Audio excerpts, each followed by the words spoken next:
Hello student, आज हम लोग चर्चा करेंगे मौलिक अधिकारों पर। मौलिक अधिकार के संबंध में पीछे परीक्षाओं में पूछे गए प्रीवियस ईयर यूपीएससी के प्रीलिम्स या मेंस में भी पूछे गए प्रश्नों पर भी डिस्कस करेंगे। यहाँ मैंने कुछ प्रश्नों को भी शामिल किया है। इन प्रश्नों पर हम लोग आगे डिस्कस करेंगे। जो प्रीलिम्स या मेंस के क्वेश्चन है, मेंस के क्वेश्चंस को हम लोग अंत में देखेंगे, लास्ट में, इस वीडियो के अंत में कैसे कैसे हमें क्या क्या चीजें इसके अंदर समझनी है। मौलिक अधिकारों पर ये हमारा जो है वो सबसे पहली क्लास है। शुरुआत से हम इसमें मौलिक अधिकारों को पढ़ना शुरू कर रहे हैं। इससे पहले हम संविधान के 2 भाग पढ़ चुके हैं, उन पर विस्तृत चर्चा कर चुके। यदि बात अगर मौलिक अधिकारों की हो, किसे मौलिक अधिकार कहा जाता है या क्या है मौलिक अधिकार, कहाँ से आए मौलिक अधिकार, इन सभी चीजों पर हम लोग अपनी एक समझ रखते हैं कि भारतीय संविधान निर्माताओं ने जब मौलिक अधिकारों के संबंध में चर्चा की तो वे अमेरिकी संविधान से ज्यादा प्रभावित थे। भारत के संविधान में जो मौलिक अधिकार लिए गए हैं वो अमेरिका के संविधान से लिए गए हैं। हालांकि इस बात पर विशेष तरीके से चर्चा की जा सकती है कि अमेरिका के संविधान में जो मौलिक अधिकारों का विवरण है उससे कई ज्यादा विस्तृत विवरण मौलिक अधिकारों के संबंध में भारतीय संविधान में किया गया है। भारत के संविधान में मौलिक अधिकारों की विशेष रूप से चर्चा की गई है। इतनी बड़ी विस्तृत चर्चा इस संबंध में और किसी देश के संविधान में हमें नहीं देखने को मिलती है, वरन वह देश अमेरिका ही क्यों ना हो।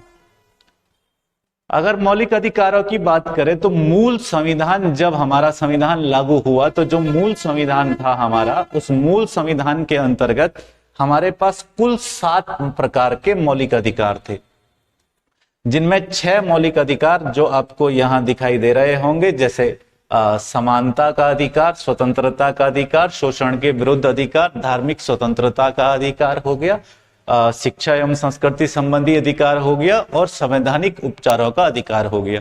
ये आज के संविधान के 6 मौलिक अधिकार हैं, परंतु जब संविधान लागू हुआ था तब मौलिक अधिकारों की संख्या हुआ करती थी 7 मौलिक अधिकारों की चर्चा मूल संविधान में की गई थी। इससे पहले यह ध्यान रख लेना है कि मौलिक अधिकार हमारे संविधान के भाग 3 में अनुच्छेद 12 से लेकर के और 35 तक इनका वर्णन किया गया है। सबसे पहला मौलिक अधिकार अनुच्छेद 14 से लेकर के 18 तक जिस मौलिक अधिकार का वर्णन मिलता है वह है समानता का अधिकार। इसके अंतर्गत विधि की समानता या भेदभाव से समानता या उपाधियों का अंत, इन सभी चीजों पर चर्चा की गई है, जिनको हम पढ़ेंगे अभी। अनुच्छेद 14 में लिखा गया है कि विधि के समक्ष समानता, विधि का समान संरक्षण। 15 कहता है धर्म, जाति, लिंग, वंश के आधार पर भेदभाव नहीं। 16 में नौकरी नियोजन की समता। 17 में छुआछूत के विरुद्ध जो है वो अधिकार दिए गए हैं और 18 में उपाधियों का अंत वगैरह, इन सभी समताओं की बात की गई है। दूसरा इसके बाद मौलिक अधिकार है स्वतंत्रता का अधिकार, जो हमारा 19 से लेकर के 22 तक है। इसके अंतर्गत अनेक प्रकार की स्वतंत्रताएं दी है। शोषण के विरुद्ध अधिकार हमारे संविधान में अनुच्छेद 23 से लेकर के 24 तक है। धार्मिक स्वतंत्रता का अधिकार अनुच्छेद 25 से लेकर के और 28 तक है।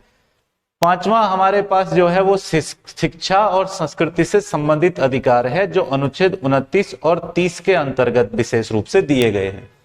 इसके बाद अनुच्छेद 31 में हमारे पास 7वां जो हमारा मौलिक अधिकार था, संपत्ति का अधिकार, वो हुआ करता था, परंतु अब वो मौलिक अधिकारों की श्रेणी से हटा दिया गया है। इस प्रकार हमारा जो 6वां मौलिक अधिकार रह गया है वो 32वें अनुच्छेद में दिया गया है, संवैधानिक उपचारों का अधिकार। अनुच्छेद 31 में दिया जाने वाला राइट टू प्रॉपर्टी, अब हमारे पास जो एक मौलिक अधिकार हुआ करता था, अब वो राइट टू प्रॉपर्टी जो है वो अब एक मौलिक अधिकार नहीं है। अब इस मौलिक अधिकार को बना दिया गया है कानूनी अधिकार, और कानूनी अधिकार बना करके इसे संविधान के भाग 12 के अंतर्गत, कौन से भाग में रखा गया है, तो भाग 12 के अंतर्गत रखा गया है 300A आर्टिकल में। आर्टिकल नंबर 300A में भाग 12 के अंदर इसे सम्मिलित किया गया। संपत्ति का अधिकार यानी राइट टू प्रॉपर्टी पहले मौलिक अधिकार था, इसे को अब कानूनी अधिकार बना दिया गया। अच्छा, मौलिक और कानूनी अधिकारों में क्या अंतर होता है? मौलिक अधिकारों के संबंध में व्यक्ति के पास शक्तियां ज्यादा हैं, कानूनी अधिकार के संबंध में उतनी शक्तियां नहीं होती हैं। जैसे मौलिक अधिकारों का हनन होने पर व्यक्ति सीधे सुप्रीम कोर्ट का दरवाजा खटखटा सकता है, कानूनी अधिकारों के मामले में आप सीधे सुप्रीम कोर्ट नहीं जा सकते। ये अनुच्छेद 12, ये भाग 12 के अंतर्गत 300A में डाल दिया है। कहीं डिस्प्यूट्स थे इसके पीछे, इसलिए इसको यहां डाल दिया गया है। कहीं विवाद थे, हमारे संविधान में जो इतने महत्वपूर्ण वाद थे वो सारे केशवानंद भारती वाद, चाहे वो गोलकनाथ बनाम पंजाब राज्य मामला हो, कोई सा भी मामला हो, उन मामलों को लेकर के जो बड़ी बहस थी वो इसी बात पर थी। और इसको 44वां संविधान संशोधन के द्वारा 44th कॉन्स्टिट्यूशनल अमेंडमेंट एक्ट 1978, 44वां संविधान संशोधन 1978 के द्वारा इसको मौलिक अधिकारों की श्रेणी से हटा दिया गया और कानूनी अधिकार बना दिया गया। इस प्रकार अब ये 6 मौलिक अधिकार हमारे पास हैं। आगे चलते हैं तो मौलिक अधिकारों के संबंध में अभी तक यूपीएससी ने कैसे कैसे क्वेश्चन पूछे हैं, कौन कौन से प्रकार के प्रश्न पूछे हैं। तो कुछ प्रश्न यहां पर, ये प्रश्न जो है वो प्री में पूछे गए क्वेश्चन है, ये मेंस के कुछ क्वेश्चन है। मेंस के क्वेश्चनों पर हम लास्ट में चर्चा करेंगे। बहरहाल थोड़ा क्वेश्चनों को समझ लेते हैं। मौलिक अधिकारों की निम्नलिखित श्रेणियों में से कौन सा एक भेदभाव के रूप में अस्पृश्यता के विरुद्ध सुरक्षा को शामिल करती है या करता है? देखो, अस्पृश्यता का अंत जो है वो अनुच्छेद 17 के अंतर्गत दिया गया है। तो अनुच्छेद 17 जो है वो 14 से 18 के बीच यानी समानता के अधिकारों में आता है। मेंस के अंतर्गत आए प्रश्न संयुक्त राज्य अमेरिका और भारत के संविधानों में समानता के अधिकारों की धारणा की विशिष्ट विशेषताओं का विश्लेषण कीजिए। क्वेश्चन का टाइप समझ लीजिए बस। क्वेश्चन किस तरीके का है? क्वेश्चन ये कहना चाह रहा है कि अमेरिका और भारत के संविधान में आपको कंपैरेटिवली बताना है कि समानता का अधिकार यानी राइट टू इक्वालिटी जो है वो दोनों के संविधान में किस तरीके से मेंशन किया गया है, किस तरीके से उसकी चर्चा की गई है। दूसरा क्वेश्चन है कि सूचना का अधिकार अधिनियम में हाल के संशोधनों का सूचना आयोग की स्वायत्तता और स्वतंत्रता पर गहरा प्रभाव पड़ेगा, चर्चा कीजिए। संशोधन कोई उस साल हुआ होगा जिस साल का एक क्वेश्चन है, और उस संशोधन सूचना के अधिकार में जो संशोधन हुआ जिस साल, उसी साल के संबंध में हाल फिलहाल चीजों से जो चल रही चर्चाओं में चीजें हैं वहां से इस क्वेश्चन को उठा लिया गया है कि सूचना आयोग की स्वायत्तता पर क्या प्रभाव पड़ेगा। तीसरा प्रश्न क्या है? निजता के अधिकार पर सर्वोच्च न्यायालय के नवीनतम निर्णय के आलोक में मौलिक अधिकारों के दायरे का परीक्षण कीजिए। यूपीएससी क्वेश्चन इन्हीं सब चीजों पर पूछता है। ये यूपीएससी के पेपर में ही आए हुए प्रश्न हैं। हमारे पास स्टेट पीसीएस में इनका काफी योगदान रहता है।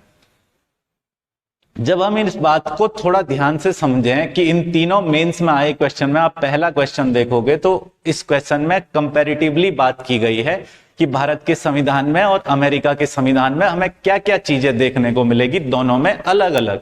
यहां पर जिस संविधान, जिस स्थिति की, जिस परिस्थिति की बात कर रहा है वो अमेरिका के संविधान में किस तरीके से दिखाई गई है इसकी बात करना चाह रहा है। दूसरा क्वेश्चन क्या है कि भाई उस दौरान जो सूचना का अधिकार में जो संशोधन हुआ उससे सूचना आयोग पर क्या प्रभाव पड़ा, यानी घटना पर आधारित है और घटना भी समसामयिक प्रकार की, जिसको हम करंट अफेयर कहते हैं।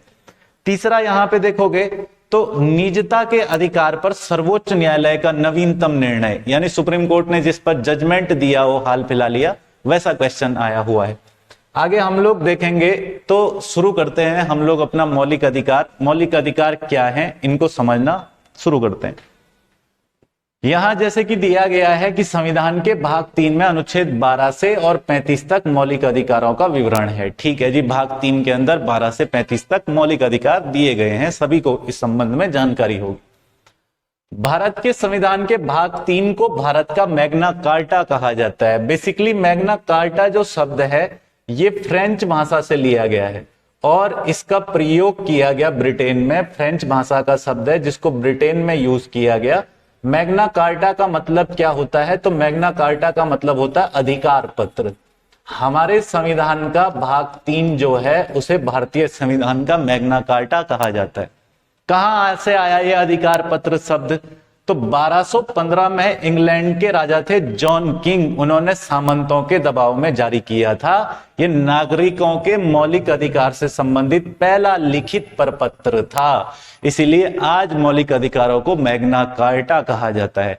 इंग्लैंड के राजा जॉन किंग ने उस समय पे एक प्रपत्र जारी किया, और इंग्लैंड की व्यवस्था आपको पता होगी कि वहां पे कोई लिखित संविधान तो है नहीं, बहुत सारे कानून हैं, उन सब कानून की बाइंडिंग करवा दी जाए तो एक संविधान तैयार हो जाएगा।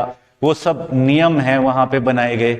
उन्हीं नियमों में से एक प्रपत्र 1215 में जो वहां के राजा जॉन किंग के द्वारा जारी किया गया था, ये पहला ऐसा प्रपत्र था जिस प्रपत्र में व्यक्तियों को कुछ अधिकार दिए गए थे, जीवन जीने के लिए जो आवश्यक अधिकार हैं वो अधिकार दिए गए थे, इसलिए इसे मौलिक अधिकारों के संबंध में पहला प्रपत्र कहा जाता है। और यहीं से हमारे पास निकल के आया है मैग्ना कार्टा शब्द।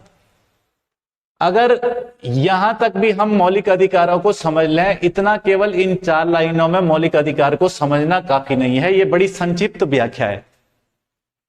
यहां हमें एक बात ध्यान रखनी होगी कि जब हम मौलिक अधिकारों की बात करते हैं, यानी जब हम बात करते हैं फंडामेंटल राइट्स की, तो इन फंडामेंटल राइट्स के अंतर्गत हमारे पास 2 प्रकार के राइट्स होते हैं।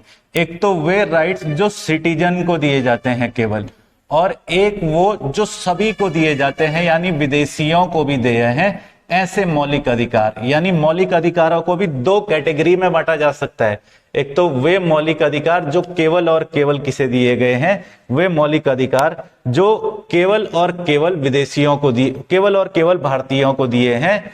उन मौलिक अधिकारों की अगर हम बात करें तो उनमें एक अधिकार हो जाएगा हमारे पास आर्टिकल 15, ये केवल नागरिकों को दिया है।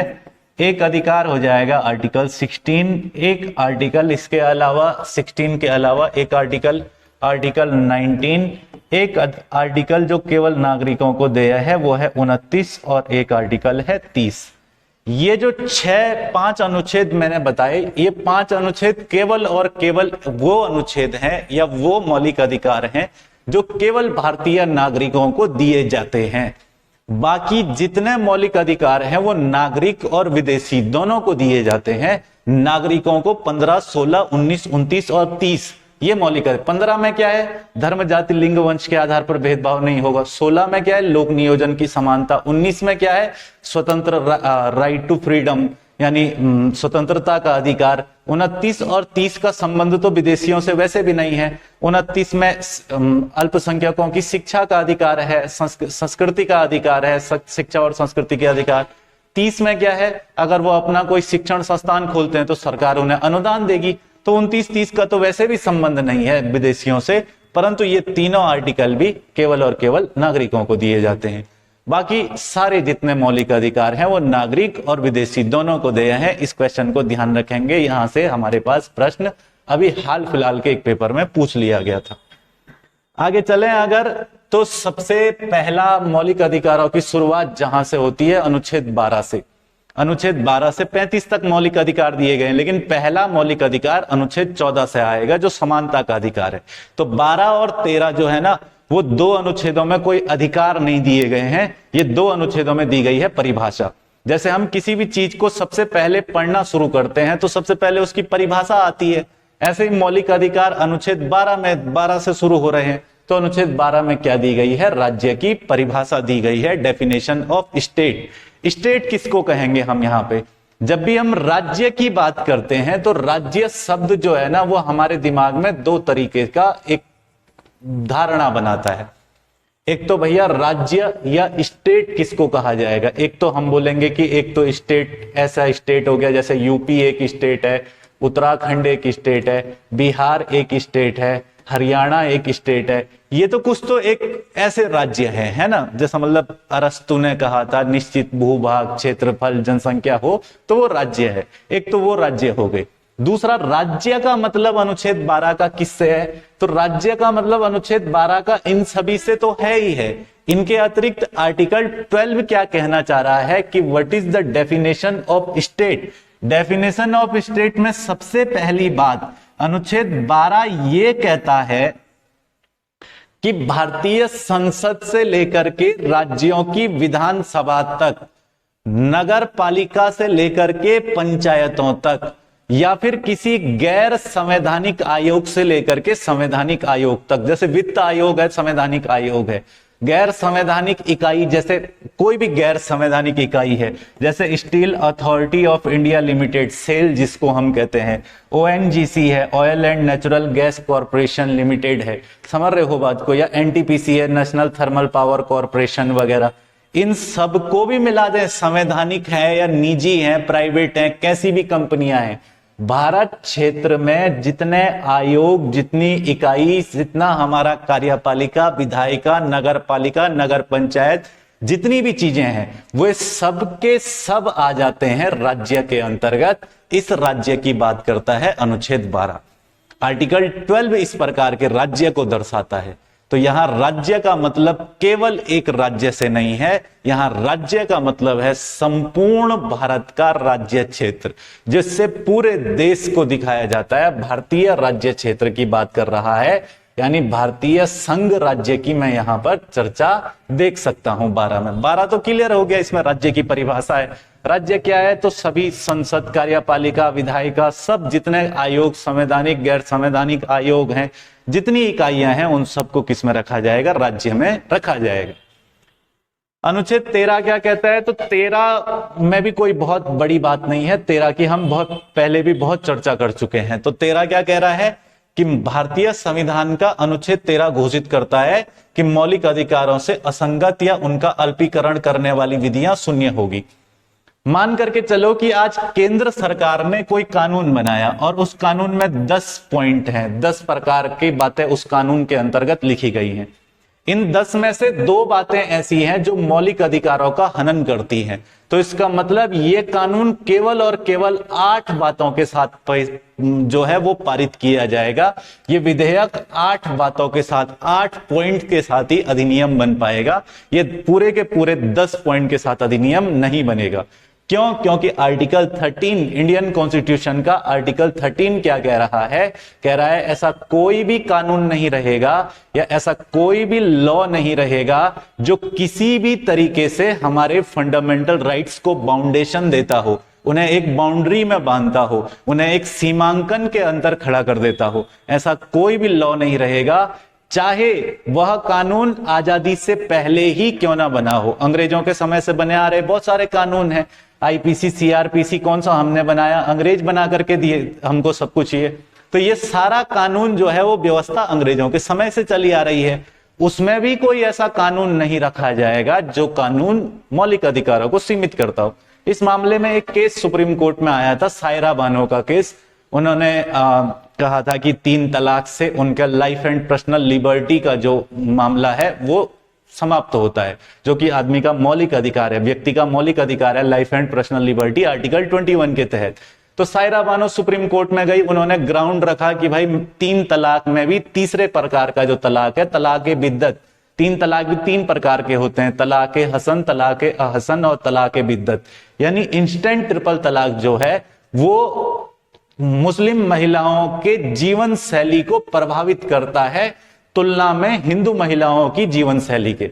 तो सुप्रीम कोर्ट ने उनके पक्ष में फैसला सुनाते हुए कहा था कि इस अधिकार को समाप्त किया जाता है। यानी यह अधिकार, यदि अगर पर्सनल लॉ का भी मामला है, जो 1937 में मुस्लिम पर्सनल लॉ लागू हुआ था 1937 में, हालांकि उसका मामला है, फिर भी हम ऐसा कोई भी कानून व्यवस्था में नहीं रखेंगे जो मौलिक अधिकारों को सीमा में बांधता हो। यहां पर अगला हमारे पास दिया गया है कि यह शक्ति सर्वोच्च न्यायालय को अनुच्छेद 32 और उच्च न्यायालय को अनुच्छेद 226 के तहत प्राप्त है। देखो, सुप्रीम कोर्ट और हाई कोर्ट को ना मौलिक अधिकारों का रक्षक कहा जाता है। ये दोनों के दोनों रक्षक हैं मौलिक अधिकारों के। अगर मेरे मौलिक अधिकारों का हनन हुआ तो मैं आर्टिकल 32 के तहत सीधे सुप्रीम कोर्ट में याचिका दायर कर सकता। सुप्रीम कोर्ट किसी व्यक्ति के मौलिक अधिकारों के संबंध में अगर हनन होता है तो 32 के तहत याचिका दायर कर सकता है। 32 के तहत जो है सुप्रीम कोर्ट उस अपना फैसला रख सकता है उस अधिकार को बचाने के लिए। हाईकोर्ट के पास भी यह अधिकार है कि हाईकोर्ट अनुच्छेद 226 के तहत रिट जारी करता है। रिट होता क्या है, तो इसको विशेष तरीके से आगे पढ़ेंगे, अभी आएगा अनुच्छेद 32, अभी तो 13वां अनुच्छेद चल रहा है। आर्टिकल 32 में हम इन पर चर्चा करेंगे। यहां लिखा गया है कि हालांकि सर्वोच्च न्यायालय ने केशवानंद भारती मामले 1973 में कहा था कि मौलिक अधिकारों के उल्लंघन के आधार पर संवैधानिक संशोधन को चुनौती दी जा सकती है। यानी अब मौलिक अधिकारों का उल्लंघन होगा तो उस आधार पर भी संविधान संशोधन को भी चुनौती दी जा सकती है। ये किस मामले में कहा गया था? ये केशवानंद भारती केस में कहा गया था। इस केस की जजमेंट 24 अप्रैल 1973 को आई थी और आज तक भारत के इतिहास में सुप्रीम कोर्ट के सबसे बड़ी सर्किट बेंच 13 जजों की बेंच ने यह फैसला सुनाया था कि जो संविधान संशोधन है उस संविधान संशोधन को भी चुनौती दी जा सकती है यदि वह मौलिक अधिकारों का हनन करता हो। मौलिक अधिकारों के उल्लंघन के आधार पर संविधान संशोधन को भी न्यायालय में चुनौती दी जा सकती है। ये 12 और 13 अच्छे से समझ गए होंगे, तो आगे चलते हैं। 12 में क्या है? राज्य की परिभाषा, जो हमने देखा भारतीय संविधान में राज्य की परिभाषा क्या कहती है। 13 में हमने देखा कोई भी ऐसा कानून, चाहे आजादी के पहले का हो या बाद का हो, वह नहीं रहेगा जो मौलिक अधिकारों को सीमा में बांधता हो। यहां से हमारे पास मौलिक अधिकार शुरू होते हैं। अनुच्छेद 14, 15, 16, 17 और 18 ये समानता का अधिकार है हमारा, यानी राइट टू इक्वेलिटी है। और राइट टू इक्वेलिटी में सबसे पहला अधिकार जो आ जाता है वो आ जाता है अनुच्छेद 14। अनुच्छेद 14 में क्या लिखा गया है कि भारत के राज्य क्षेत्र में किसी व्यक्ति को विधि के समक्ष समता या विधियों के समान संरक्षण से वंचित नहीं किया जाएगा। प्रत्येक व्यक्ति, चाहे वह देश का नागरिक हो या विदेशी, यह सब पर लागू होता है। मैंने अभी बताया था कौन कौन नागरिकों को अधिकार मिलते हैं, कौन कौन नहीं मिलते हैं, तो उसमें इसका भी आपको ध्यान रखना है। आर्टिकल 14 क्या कह रहा है, तो 14 को थोड़ा समझ लेते हैं, यहां पे ध्यान देने की जरूरत है। अनुच्छेद 14 में क्या लिखा गया है, देखो। आर्टिकल 14 में दो क्लॉज हैं, 14 का ए और 14 का क्लॉज बी। 14 का क्लॉज ए क्या कहता है, क्या कह रहा है 14 का क्लॉज ए? 14 का क्लॉज ए कह रहा है कि विधि के समक्ष समता, विधि के समक्ष समता। ये बहुत सारे बच्चों को बड़ा क्लियर नहीं रहता है, बात को ध्यान से समझना। और दूसरा है विधि का समान संरक्षण, विधि का समान संरक्षण। संरक्षण ये क्या कहना चाह रहा है, बात को ध्यान देना। जब मैं विधि के समक्ष समता की बात करूंगा तो विधि के समक्ष समता जो है वो आ जाता है इक्वेलिटी बिफोर लॉ, इसको हम कह देते हैं equality against protection of law. तो यहां पे थोड़ा सा हम लोग दोनों चीजों को समझ लेते हैं। 14A में जो विधि के समक्ष समता है, ये विधि के समक्ष समता लिया गया है ब्रिटेन से। ये विधि के समक्ष समता ब्रिटेन से लिया गया है, जबकि विधि का समान संरक्षण अमेरिका के संविधान से आया है। क्या है विधि के समक्ष समता या विधि का समान संरक्षण? जो ब्रिटेन से लिया गया है 14A विधि के समक्ष समता, इसको पहले समझ लेना जरूरी है। विधि के समक्ष समता का मतलब होता है कि कानून के आगे सब एक समान है, चाहे अमीर हो, गरीब हो, ऊंच नीच, किसी जात पात, किसी धर्म, मूल, वंश, कहीं से भी आता हो, कानून के आगे राष्ट्रपति हो, राज्यपाल हो, प्रधानमंत्री हो, कुछ भी हो, उन सब के सबको कानून की दृष्टि में यदि अगर कोई अपराध किया है तो वो केवल और केवल अभियुक्त है, जिस पर मुकदमा चल रहा है, और कुछ भी नहीं। कानून अंधा होता है, उसके आंखों पे पट्टियां बंधी होती है और कानून कुछ नहीं समझता है कि कौन क्या है क्या नहीं है। इसका यही मतलब है कि विधि के समक्ष समता, कानून के आगे सब एक समान है, चाहे वो कोई भी हो। फिर तो ब्रिटेन के एक न्यायाधीश हुए, प्रसिद्ध न्यायाधीश, जिनका नाम है एवी डाइसी। एवी डाइसी क्या कहते हैं, ये ब्रिटिश न्यायाधीश थे। इन्होंने एक सिद्धांत दिया जिसको विधि का सिद्धांत कहते हैं। यहीं से हमने लिया है ये विधि के समक्ष समता। इन्होंने 3 बातें कही बेसिकली। पहली 2 बातों को हमें ज्यादा ध्यान से समझ लेना चाहिए। इन्होंने कहा कि किसी भी व्यक्ति को दंड केवल तब मिले जब वह किसी कानून का उल्लंघन कर रहा हो। यानी मतलब दोषी को दंड तब मिलना चाहिए परंतु ये भी ध्यान रखा जाएगा कि किसी निर्दोष व्यक्ति को दंड नहीं दिया जाएगा। दंड केवल तभी दिया जाएगा जब वह व्यक्ति कानून का उल्लंघन कर रहा हो या उसने कानून का उल्लंघन किया हो, ऐसी स्थिति में उसको दंड दिया जाएगा। दूसरा क्या कह रहा है? दूसरा एबी डाइसी ने कहा था, जो हमारे संविधान में लिखा ही गया है 14A में, इक्वालिटी बिफोर लॉ, यानी विधि के समक्ष समता, कानून के सामने सभी एक समान होंगे, कानून सबके लिए एक जैसा होगा, ये इन्होंने कहा था इक्वालिटी बिफोर लॉ में। तीसरी बात, हमसे कुछ विशेष लेना देना नहीं है, इन्होंने कहा था कि संविधान जो है वो व्यक्तिगत अधिकारों का परिणाम है। तो संविधान व्यक्तिगत अधिकारों का परिणाम तो नहीं है, हमारे यहाँ संविधान का मूल स्रोत बात कुछ और अवधारणा है, तो इस अवधारणा को हम छोड़ ही देते हैं, इसका हमारे यहाँ से कोई लेना देना नहीं, हमारे यहाँ संविधान का मूल स्रोत है। ठीक है, तो दो बातें हमने यहाँ पे से देखी। एक तो इन्होंने कहा कि किसी व्यक्ति को दंड जो है वो तभी मिले जब वह कानून का उल्लंघन करे, और दूसरा कानून के सामने सब एक समान होंगे। ये तो बात हुई आर्टिकल 14A की। दूसरा 14 का क्लॉज बी क्या कह रहा है? 14 का क्लॉज बी कह रहा है विधि का समान संरक्षण, यानी कानून के सामने सब एक जैसे होंगे, एक समान होंगे, कानून के आगे कोई छोटा बड़ा नहीं होगा। वो तो 14A में लिखा ही है। 14B में क्या लिखा है? 14B कह रहा है कि विधि का समान संरक्षण।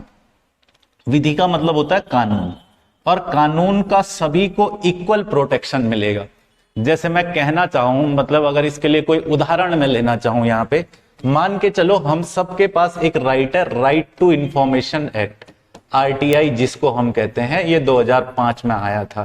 क्या है? सूचना का अधिकार अधिनियम। क्या कहता है सूचना का अधिकार? सूचना का अधिकार कहता है कि देखो भैया, ऐसा है कि आप किसी भी विभाग से उसकी कार्य प्रणाली की जानकारी ले सकते हो। अब ये बताओ कि सूचना का अधिकार 2005 में जब लागू हुआ तो क्या वो केवल किसी व्यक्ति विशेष के लिए था, या जब लागू हो गया तो सभी के लिए है? निश्चित सी बात है कि कानून लागू हुआ है तो सबके लिए है। वो कानून सभी को वो अधिकार दे रहा है कि प्रत्येक व्यक्ति, प्रत्येक भारतीय व्यक्ति जो है वो किसी भी विभाग की कार्यप्रणाली मांग सकता है, उसकी कार्यप्रणाली को देख सकता है, उस विभाग के द्वारा किए गए कार्यों को, उस विभाग के द्वारा किए गए निवेश को जान सकता है कि क्या करता है ये विभाग। ये तो RTI सभी के पास ये अधिकार है। ऐसा तो नहीं है कि ये अधिकार केवल एक विशेष वर्ग के पास है, राजनेताओं के पास है या सरकारी अफसरों के पास है। अधिकार तो सभी के पास है ये। दूसरा, हमारे यहाँ पे एक और कानून है, हमारे यहाँ पे 1955 में अस्पृश्यता का कानून बनाया गया था। 1955 में छुआछूत के खिलाफ कानून बना था। तो क्या ये कानून केवल दलितों के पास है कि उनसे छुआछूत नहीं की जाएगी, या फिर बहुत लोगों के पास है? छुआछूत अगर कोई स्वर्ण समाज का व्यक्ति क्षत्रिय के साथ भी करता है तो उसके पास भी ये अधिकार है, या किसी और व्यक्ति के साथ उसके समाज के आधार पर छुआछूत होती है तो उसके पास भी अधिकार। कहने का मतलब है जब कानून बनता है तो वो सभी को इक्वल राइट्स देता है। ये 14B में कहा गया है, और ये व्यवस्था हमने कहां से ली है? तो ये व्यवस्था हमने ली है अमेरिका से। इस व्यवस्था का हमको कुछ अपवाद हमारे देश में देखने को मिलता है। विधि के समक्ष समता, समता के कुछ अपवाद है हमारे देश में, और छोटे मोटे अपवाद नहीं है, ठीक ठाक अपवाद हैं। जैसे हमें यहां एक बात समझनी होगी, बात अगर मैं राष्ट्रपति या राज्यपाल की करूं तो राष्ट्रपति या राज्यपाल की कंडीशन में आपको ध्यान रखना है कि राष्ट्रपति और राज्यपाल को उनकी पद की अवधि के दौरान कटघरे में खड़ा नहीं किया जा सकता है। राष्ट्रपति या राज्यपाल को ऐसा नहीं है कि वो देश के राष्ट्रपति हैं और आप उनको जो है कटघरे में खड़ा कर दो, ये संभव नहीं हो सकता है, क्योंकि वह एक राष्ट्र की गरिमा का प्रतीक है। राष्ट्र का प्रथम नागरिक होता है राष्ट्रपति, और किसी देश के प्रथम नागरिक को कटघरे में खड़ा करना उस देश के पूरे शासन तंत्र को कटघरे में खड़ा करना हो जाएगा। इसलिए राष्ट्रपति और राज्यपाल कानून के समक्ष समता तो है, लेकिन तब तक जब तक वे राष्ट्रपति या राज्यपाल हैं तब तक उन्हें कटघरे में या उन पर कोई मुकदमा नहीं चलाया जा सकता, न्यायालय में उन्हें पेश नहीं होना पड़ेगा जब तक वो राष्ट्रपति या राज्यपाल है। परंतु यदि अगर इन्होंने कोई अपराध किया है तो जिस दिन ये अपने पद से मुक्त होंगे तो कानून कहता है उनके साथ भी वही व्यवहार किया जाएगा जो व्यवहार एक सामान्य मुजरिम के साथ किया जाता है। उसी दृष्टि से उस दिन इनको भी देखा जाएगा। यानी पदावधि के दौरान राष्ट्रपति और राज्यपाल को न्यायालय में पेश नहीं किया जा सकता है, न्यायालय में इन्हें चुनौती नहीं दी जा सकती है। पद मुक्ति के बाद इन पर कोई भी जो है ना, जो इनके द्वारा किया गया कृत्य है, यदि अगर ये ऐसा कृत्य कर लेते हैं कोई, हालांकि ऐसा होता नहीं है, पद की अपनी एक गरिमा होती है और वो बनाए रखते हैं। अगर हम लोग आगे की कुछ चर्चा इसके अंतर्गत करें कि और आगे क्या क्या इसके अंतर्गत हमें समझने को मिलेगा समानता के विधि के समक्ष समता में, तो हमारे कॉन्स्टिट्यूशन में बहुत क्लियर मैं ध्यान नहीं कर पा रहा हूं, लेकिन विशेष तरीके से 1 या 2 आर्टिकल मेरे को याद आ रहे हैं। जैसे मेरे को एक आर्टिकल ध्यान आ रहा है, आर्टिकल 105 अनुच्छेद 105। ये अनुच्छेद 105 क्या कहता है कि संसद में किसी व्यक्ति के द्वारा कुछ कहा गया अपने संबोधन के दौरान या अपने वक्तव्य के दौरान, जब वो कुछ कह रहा था और उस वक्त उसने जाने अनजाने में कोई ऐसी बात कह दी जिससे किसी की भावनाएं आहत हो गई, तो वो इस आधार पर उस व्यक्ति को न्यायालय नहीं घसीट सकता है। क्यों? क्योंकि वो संसद का सदस्य है और आर्टिकल 105 उसको ये शक्ति देता है कि वो संसद में जो मतलब ऐसा नहीं होता है कि वो तो खैर संसद के जो मर्जी चाहे वो भी नहीं बोल सकता है, उसमें भी कुछ प्रतिबंध होते हैं, परंतु फिलहाल इतना समझ लीजिए कि 105 ये कह रहा है, हमारे संविधान का अनुच्छेद 105, कि किसी सांसद को आप कोर्ट में नहीं घसीट सकते इस बात पर कि उसने संसद में जो कहा है वो हमारे समुदाय के खिलाफ है या वो मेरे व्यक्तिगत के खिलाफ है या उन्होंने जो बात कही है वो कानूनी आधार पर गलत है तो हम न्यायालय ले जाते हैं इनको, ऐसा नहीं हो सकता है। यही अधिकार आर्टिकल 194 के तहत विधानसभा के सदस्यों के पास भी है। इन दोनों आर्टिकल को आप अच्छे से पढ़ेंगे, चर्चा करेंगे इन पर आगे आगे पॉलिटी क्लास में। बहरहाल आप इन दोनों आर्टिकल को सर्च कर सकते हैं, पढ़ सकते हैं कि क्या कहना चाह रहे हैं ये दोनों अनुच्छेद। ये तो हुआ हमारे पास विधि के समक्ष समता, अनुच्छेद 14 में जो जो बातें हमें ध्यान रख लेनी है। ये तो कुछ समता के अपवाद हुए ना, फिर तो ये अपवाद हमारे देश में हैं, बने हुए हैं और कहीं ना कहीं राष्ट्रपति या राज्यपाल वाला जो मामला है वो एक हद तक ठीक भी है। इसके बाद आगे चले तो अब 14 के बाद हमारे पास आता है अनुच्छेद 15। अनुच्छेद 15 में यह प्रावधान किया गया है कि राज्य द्वारा किसी नागरिक के प्रति केवल धर्म, मूल, वंश, जाति, लिंग व जन्म को लेकर के विभेद नहीं किया जाएगा। ये बात थोड़ा सा ध्यान से समझने वाली बात है कि आर्टिकल 15 कह रहा है कि किसी भी व्यक्ति को धर्म, मूल, वंश, जाति, लिंग व जन्म स्थान को लेकर के उसके साथ विभेद नहीं किया जा सकता है।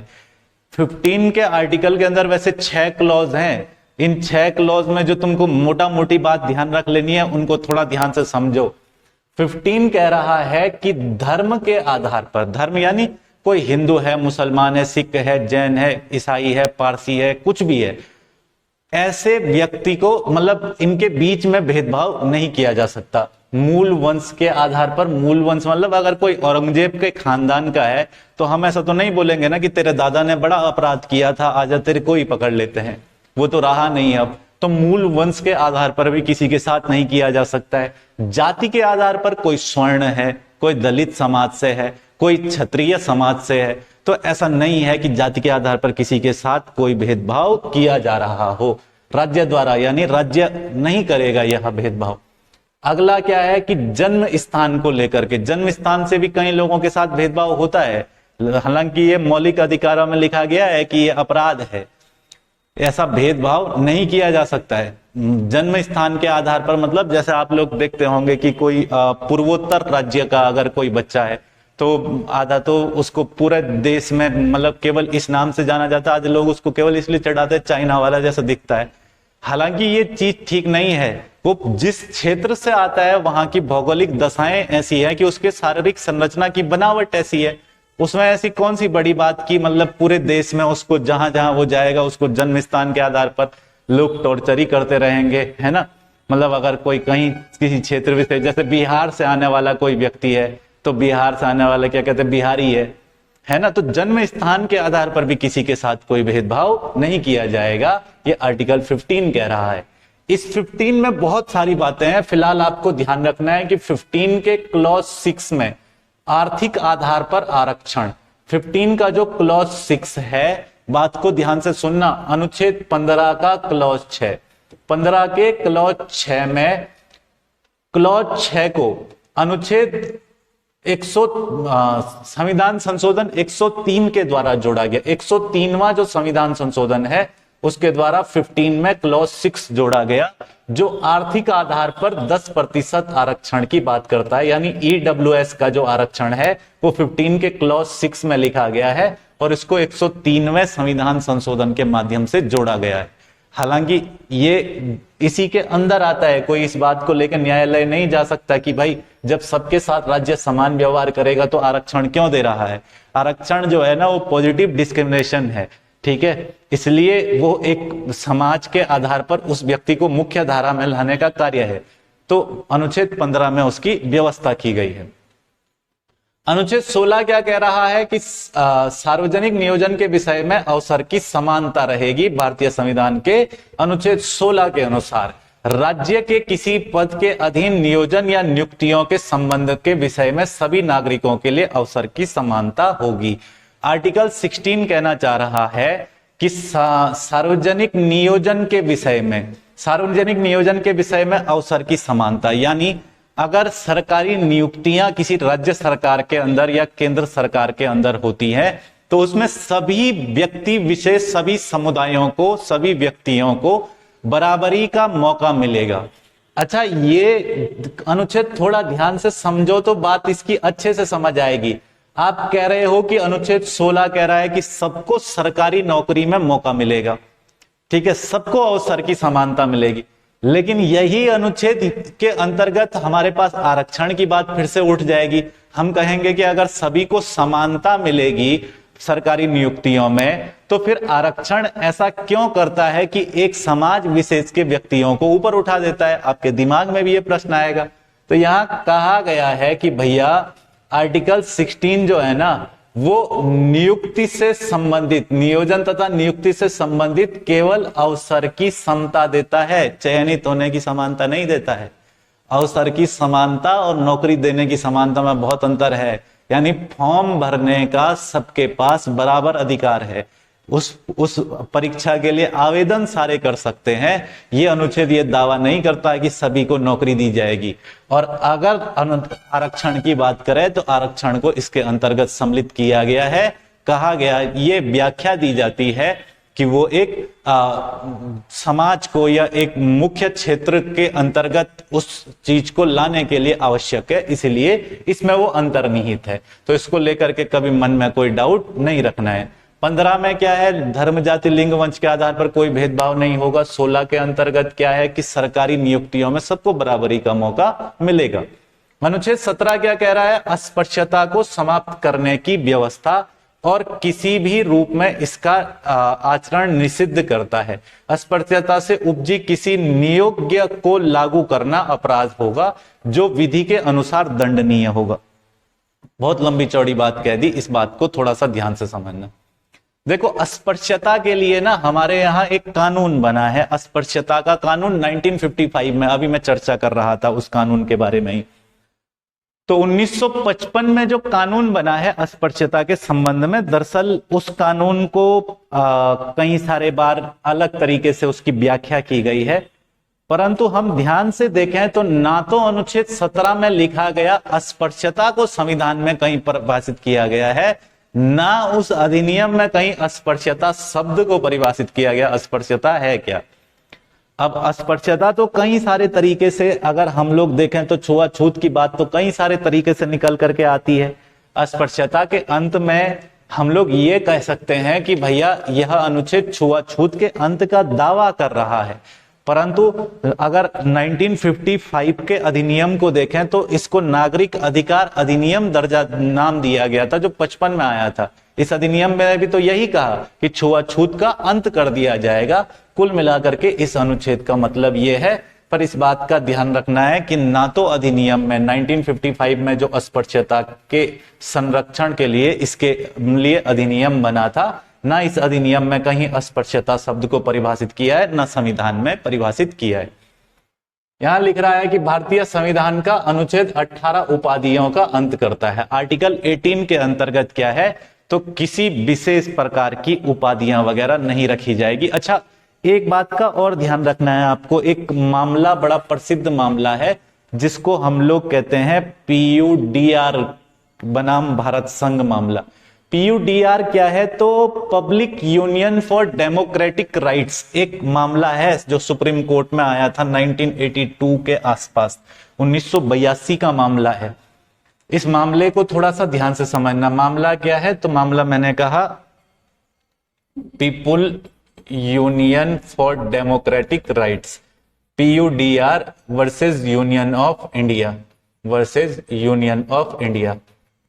तो इस मामले में सुप्रीम कोर्ट ने भी कहा था कि सुप्रीम कोर्ट ने इस मामले में भाई एक व्याख्या दी थी PUDR केस में।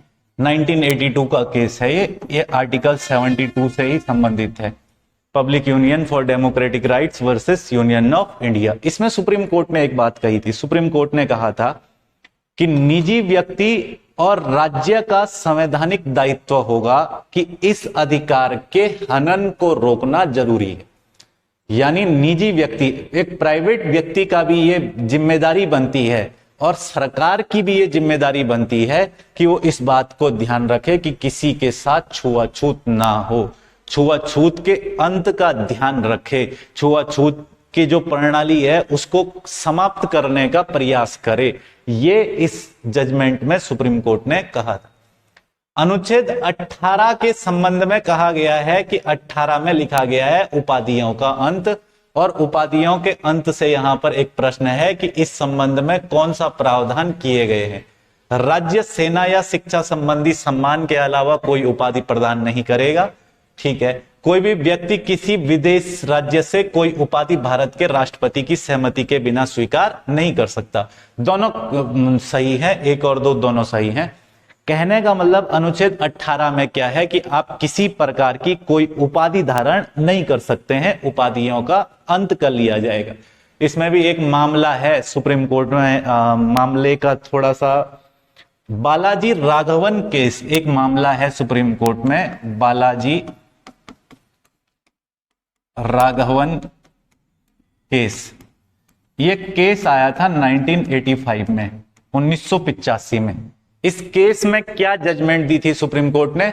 सुप्रीम कोर्ट ने कहा था कि देखो भैया, एक बात सुनो ध्यान से, बोला पद्मश्री, पद्म भूषण, पद्म विभूषण ये किसी प्रकार का कोई सम्मान नहीं है, ये किसी प्रकार की कोई उपाधियां नहीं है। जैसे किसी के नाम के आगे लग जाता है ना कि पद्मश्री, ये जो हम लोग पढ़ते ही हैं, या पद्म भूषण, इसके नाम के आगे फलाना फलाना, तो ये लग जाता है कि भाई उसके नाम से पहले पद्मश्री, पद्म भूषण लग रहा है, जबकि 18 कह रहा है कि उपाधियों का अंत। आप सेना में देखोगे, सेना में मेजर जनरल ये सब लिखा जाता है, मेजर जनरल सोमनाथ शर्मा हम लोग पढ़ते हैं। तो क्या है कि नाम के आगे मेजर जनरल, वो भी तो उपाधि है, पद्मश्री, पद्म भूषण ये भी तो सब उपाधियां ही हैं। सुप्रीम कोर्ट ने इस विषय में कहा था कि देखो भैया, बात इतनी सुन लो कि सेना और शिक्षा के अलावा कोई उपाधि नहीं रखी जाएगी जो अंग्रेजों के समय चलती हुई आ रही थी। यानी कोई अपने नाम के आगे महाराजा धीराज नहीं लगा करके घूमेगा, नाइटहुड की उपाधि, सर की उपाधि, ऐसी कोई उपाधि धारण नहीं करेगा। अब आज के समय कोई परम भट्टारक महाराजा धीराज, अगर मैं लिख लूं अपना नाम ऐसे, परम भट्टारक महाराजा धीराज सौरभ थपलियाल, तो ये मेरे को, ये सुप्रीम कोर्ट को स्वीकार नहीं है, क्योंकि उपाधियों का अंत कर लिया गया है। और अगर मैं परम भट्टारक महाराजा धीराज लिख रहा हूं तो इसका मतलब यह है कि मेरे को ज्यादा अधिकार प्राप्त हैं, जबकि संविधान समानता के अधिकारों की बात कर रहा है। इसी मामले में सुप्रीम कोर्ट ने कहा था, बालाजी राघवन केस 1985 में, कि देखिए भाई, पद्मश्री, पद्म भूषण और सेना की जो सम्मान है वो रखे जा सकते हैं, बाकी और नहीं रखे जा सकते। अच्छा, राष्ट्रीय पुरस्कारों की स्थापना, पद्मश्री वगैरह संस्थापक 1954 में इनकी स्थापना हुई थी। 1954 में पद्मश्री, पद्म भूषण वगैरह प्रत्येक गणतंत्र दिवस पर दिए जाते हैं, और 1954 से दिए जा रहे हैं, 1954 से दिए जा रहे हैं। ये पहली बार इनको देना जब बंद कर दिया गया था, पहली बार मतलब जब ये रुके जिस बार 1954 के बाद पद्म पुरस्कार, तो वो 1977 में मोरारजी देसाई की सरकार में रोके गए थे, वरना प्रत्येक गणतंत्र दिवस को 120 व्यक्तियों को पद्मश्री, पद्म भूषण या पद्म विभूषण सम्मान दिया ही जाता है। तो 54 से देते हुए आ रहे थे, 77 में इनको रोक दिया, गणतंत्र दिवस में प्रत्येक साल दे रहे थे, फिर इसको वापस से शुरू किया गया। वापस इसको 1980 में इंदिरा गांधी की सरकार ने दोबारा से चालू कर दिया था। 1980 में इंदिरा गांधी प्रधानमंत्री हो गई थी तब तक, और उन्होंने इसको दोबारा से चालू करवा दिया। 54 में शुरू हुए, 77 में मोरारजी देसाई के द्वारा बंद करवा दिए गए, और 1980 में इंदिरा गांधी ने इसे पुनः एक बार फिर से चालू करवा दिया।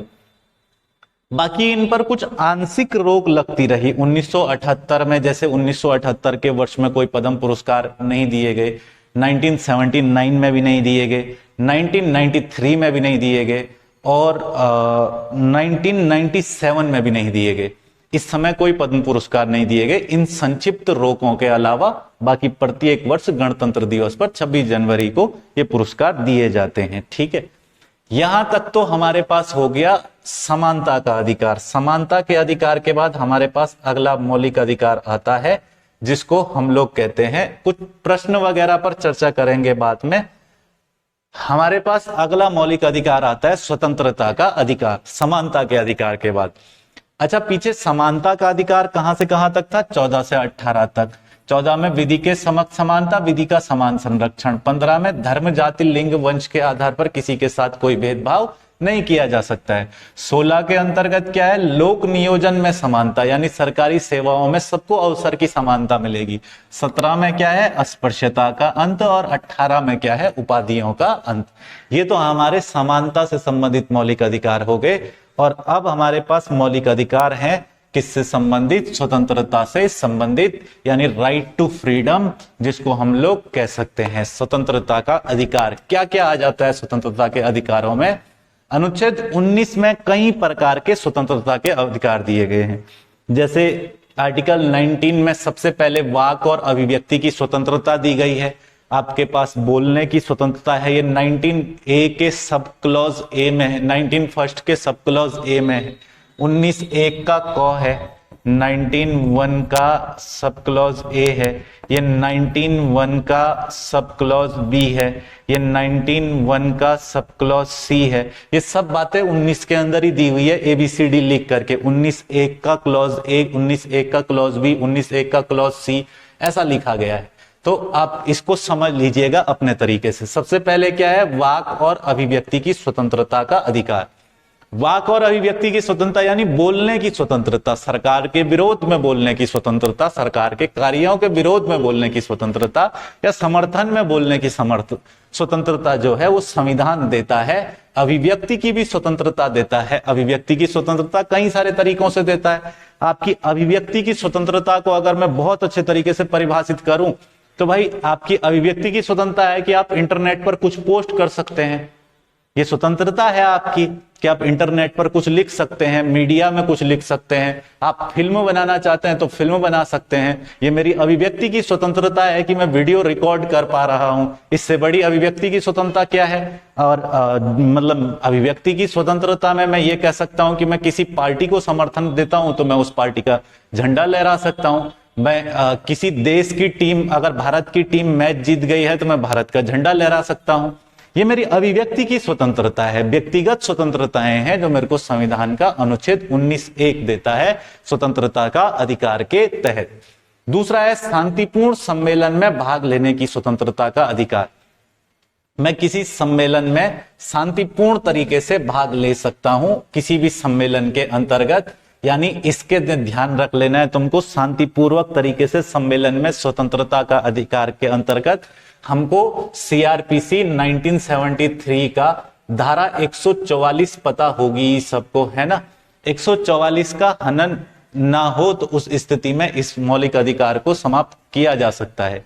दूसरा तुमको यहाँ पे ध्यान से समझना है कि शांतिपूर्वक एकत्रित होने के अधिकार में कहीं भी हमारे पास जो शांतिपूर्ण तरीके से इकट्ठा होने का अधिकार है, उसमें कहीं भी हमारे पास ये नहीं लिखा हुआ कि हम हड़ताल कर सकते हैं। हड़ताल का अधिकार इसके अंतर्गत नहीं आता है। संघ बनाने का अधिकार है, यानी हम अपना एक एसोसिएशन बना सकते हैं, संगठन बना सकते हैं, संघ बनाने का अधिकार है।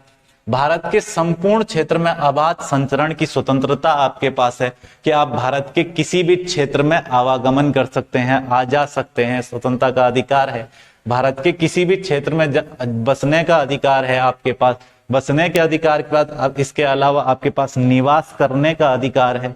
तो इस प्रकार से कुल अपने पास जो अधिकार 19 के अंतर्गत दिए गए हैं उनको हम ऐसे समझ सकते हैं कि 19A में बोलने की स्वतंत्रता है, 19B के 1 के क्लॉज A में बोलने की स्वतंत्रता है, 1 के क्लॉज B में जो है वो शांतिपूर्ण इकट्ठा होने की स्वतंत्रता है, 19A के क्लॉज C के अंतर्गत जो है वो संघ बनाने की स्वतंत्रता है, 19(1) के डी क्लॉज के अंतर्गत मेरे पास जो है भारत के किसी क्षेत्र में आने जाने की स्वतंत्रता है, 19E के अंतर्गत मेरे पास 19 का फर्स्ट के ई के तहत मेरे पास स्वतंत्रता है कि मैं कहीं निवास भी कर सकता हूं, और मेरे पास स्वतंत्रता है कि मैं कहीं व्यापार भी कर सकता हूं। व्यापार ध्यान रख लेना है कि 19(1) के क्लॉज F में संपत्ति का अधिकार था, जो अब कानूनी अधिकार हो गया। दो जगह था मौलिक अधिकारों में, एक 19(1) के F में था और एक 31 में था, जिसके बारे में हमने शुरुआत में चर्चा की। इसलिए ई के बाद F नहीं आता है, सीधे जी आ जाता है। 19(1) के जी के अंतर्गत व्यापार की स्वतंत्रता मेरे पास है कि मैं कोई भी व्यापार जो है वो शुरू कर सकता हूं जो वैधानिक हो, यानी इनलीगल ना हो। इस बात की स्वतंत्रता मेरे को संविधान देता है। तो अनुच्छेद 19 को आप समझ गए होंगे। अनुच्छेद 19 को संविधान की रीढ़ कहा जाता है, इस बात को विशेष तरीके से ध्यान रखना है। क्वेश्चन आएगा किस अनुच्छेद को संविधान की रीढ़ कहा जाता है, तो आर्टिकल 19 को संविधान की रीढ़ कहा गया है। अनुच्छेद 19 के बाद अगर हम लोग आगे बढ़े तो फिर आता है अपने पास अनुच्छेद 20, भाग 3 के अंतर्गत निम्नलिखित कथनों पर विचार करें। थोड़ा सा देख लेंगे। भाग 3 प्रस्तावना में उल्लेखित स्वतंत्रता, समानता और न्याय के वादे को प्रभावी बनाता है। भाग 3 को 6 व्यापक भागों में विभाजित किया गया है। भाग 3 को 6 व्यापक भागों में, यानी मौलिक अधिकार जो 6 मौलिक अधिकार हैं उसमें विभाजित किया गया है। सही बात है। व्यक्ति सरकार की आलोचना करने और लोगों को सरकार के खिलाफ विद्रोह करने के लिए, उकसाने के लिए स्वतंत्र है। तो उकसाने के लिए स्वतंत्र नहीं है। यहां पर थोड़ा सा ये बात का ध्यान रखना है कि कथन हमारे क्या क्या कह रहे हैं। स्वतंत्रता, समानता और न्याय के वादे को प्रभावी बनाता है, ठीक है। यानी मैं कह सकता हूं 6 व्यापक, अगर मूल संविधान की बात करता तो मूल संविधान में कितने थे? 7 थे। यहाँ 6 व्यापक अधिकारों की बात कर रहा है। ये प्रश्न पीछे परीक्षाओं में पूछे गए प्रश्न है।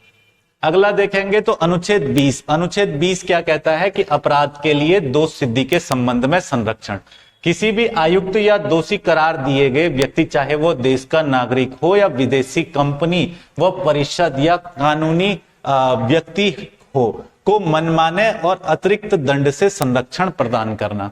अनुच्छेद 20 हमारे पास काफी कुछ बातें समझा करके जा रहा है। इस अनुच्छेद को ध्यान से समझना। अनुच्छेद 20 में क्या है, तो अपराध के लिए दोष सिद्धि के संबंध में संरक्षण कहता है कि भैया आपको दोहरी क्षति नहीं होगी। आपको एक अपराध के लिए एक ही बार सजा सुनाई जाएगी। ऐसा नहीं है कि आपने कोई अपराध किया और उसके बाद जितनी बार आपको न्यायाधीश देखेगा उतनी बार आपको सजा सुनाएगा, ऐसा नहीं है। केवल एक कृत्य के लिए एक ही बार सजा दी जाएगी, दोहरी क्षति उसके विरुद्ध नहीं होगा। दूसरा, आप स्वयं के विरुद्ध न्यायालय में गवाही देने के लिए बाध्य नहीं होंगे।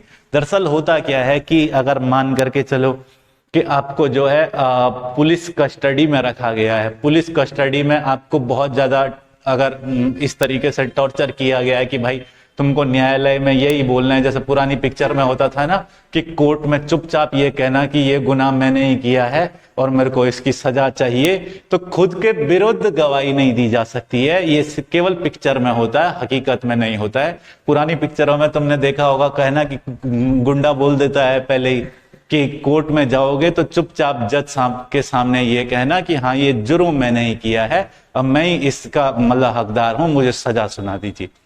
तो जज बेवकूफ नहीं है, जज बहुत समझदार है। वहां खुद के विरुद्ध गवाही जो है वो नहीं ली जा सकती। ये बात आर्टिकल 20 जो है वो क्लियर करता है। आर्टिकल 20 के अंतर्गत जो है हमारे पास ये भी एक अधिकार हमको दिया जाता है कि यदि अगर हमें पुलिस या कोई इस तरीके से गिरफ्तार करने के लिए आता है तो हम उससे अपना वारंट मांग सकते हैं गिरफ्तारी का, कि पहले वारंट दिखाओ फिर आप ले जा सकते हो। हालांकि अगर वो प्रिवेंटिव डिटेंशन यानी निवारक निरोध के तहत, निरोधक कानून के तहत ले जा रहा है तो उस कानून के तहत हमारे पास कोई ऐसा अधिकार नहीं होता है। उसको मैं आगे समझाऊंगा, हम लोग चर्चा करेंगे उस पर। बहरहाल अनुच्छेद 20 में इतना ही समझना है, अपराधों के लिए दोष सिद्धि के संबंध में संरक्षण, और यह कहता है कि एक अपराध के लिए एक ही बार सजा मिलेगी, दोहरी क्षति किसी व्यक्ति को नहीं होगी। दूसरा, यही अनुच्छेद हमारे पास यह इशारा करता है कि व्यक्ति खुद के विरुद्ध न्यायालय में गवाही नहीं देगा। ये सारी चीजें इस अनुच्छेद में है। आगे चलें तो हमारे पास आता है अनुच्छेद 21, बड़ा इंपॉर्टेंट आर्टिकल है, आर्टिकल 21। आर्टिकल 21 के अंतर्गत बहुत सारे प्रकार की चीजें हैं। फिलहाल यहाँ पे समझो कि ये प्राण और दैहिक स्वतंत्रता की बात करता है। घोषणा की गई है कि किसी व्यक्ति को उसके प्राण या दैहिक स्वतंत्रता की विधि के द्वारा स्थापित प्रक्रिया के अनुसरण से वंचित नहीं किया जाएगा, अन्यथा अन्यथा नहीं किया जाएगा। यह अधिकार नागरिकों और गैर नागरिकों दोनों के लिए उपलब्ध है। लाइफ एंड पर्सनल लिबर्टी का जो राइट है वो आर्टिकल 21 के अंतर्गत है कि प्रत्येक व्यक्ति की इच्छा है कि वो जिंदगी अपने तरीके से जिए, उसके जीवन में कोई हस्तक्षेप नहीं किया जा सकता है। अगर सुबह घर वाले जल्दी उठा देते हैं, 4 बजे बोल देते हैं कि भैया पढ़ो उठ करके, तो बोलना ये मेरी प्राण